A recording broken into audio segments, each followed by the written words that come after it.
नमस्कार साथीहरू, स्वागत छ आजको रमाइलो स्टोरीमा। आज म तपाईहरूलाई एउटा निकै रोचक, रमाइलो र सिकाउने कथा सुनाउँदैछु। एक सानो मुसाको ठुलो सपना।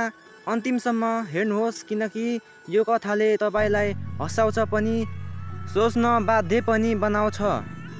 एक गाउँमा भुइँको बनेको पुरानो घरको कुनामा एक सानो मुसो बस्थ्यो।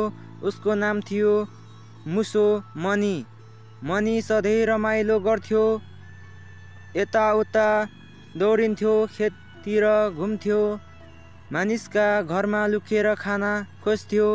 तर उसको एउटा ठुलो इच्छा थियो, एक दिन म ठुलो साहसी मुसा बन्नेछु। गाउँमा एक दिन नयाँ बिरालो आएको खबर फैलियो।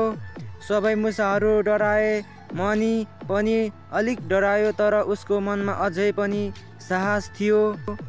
उसले सोच्यो, डराएर के हुन्छ, केही उपाय खोज्नै पर्छ। एक रात मनी खानाको खोजीमा कोठामा पस्यो। यही बेला खटक खटक आवाज आयो। बिरालो आउँदै थियो।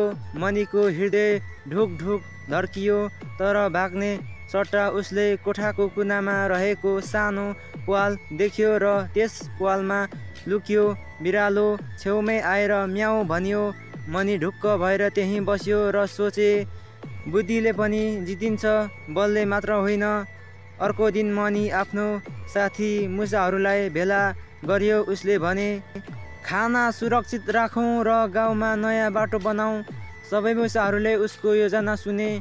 पहिले त कसैले विश्वास गरेन, तर मनीको दृढता देखेपछि सबै काममा लागे। अब बिरालो जहाँ जान्थ्यो उसलाई मुसा भेट्न छाड्यो। उसले सोचे, अचम्म छ, अब मुसा कहाँ गए? मुसाहरूले नयाँ गुप्त सुरुङ बनाएर सुरक्षित बस्न थालेका थिए। यो बुद्धिमानी योजना मनीकै थियो। एक दिन गाउँमा ठुलो वर्षा आयो। पानी मुसाहरूको सुरुङमा पस्न थाल्यो। सबै मुसा फेरि डराए, तर मनी भने, हामी फेरि मिलेर काम गर्छौँ, पानी रोक्ने बाध्य बनाउँछौँ। सबै मिलेर काम गरेर सुरुङ सुरक्षित भयो।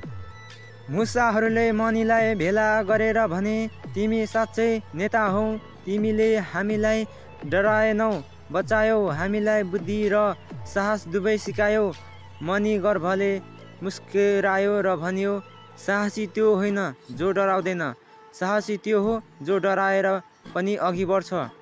यसरी एउटा सानो मुसोले आफ्नो बुद्धि, साहस र मिलेर काम गर्ने स्वभावले सबै मुसाहरूलाई बचायो। कथाबाट सिकाइ, डर लाग्दा भाग्नु होइन, उपाय खोज्नुपर्छ।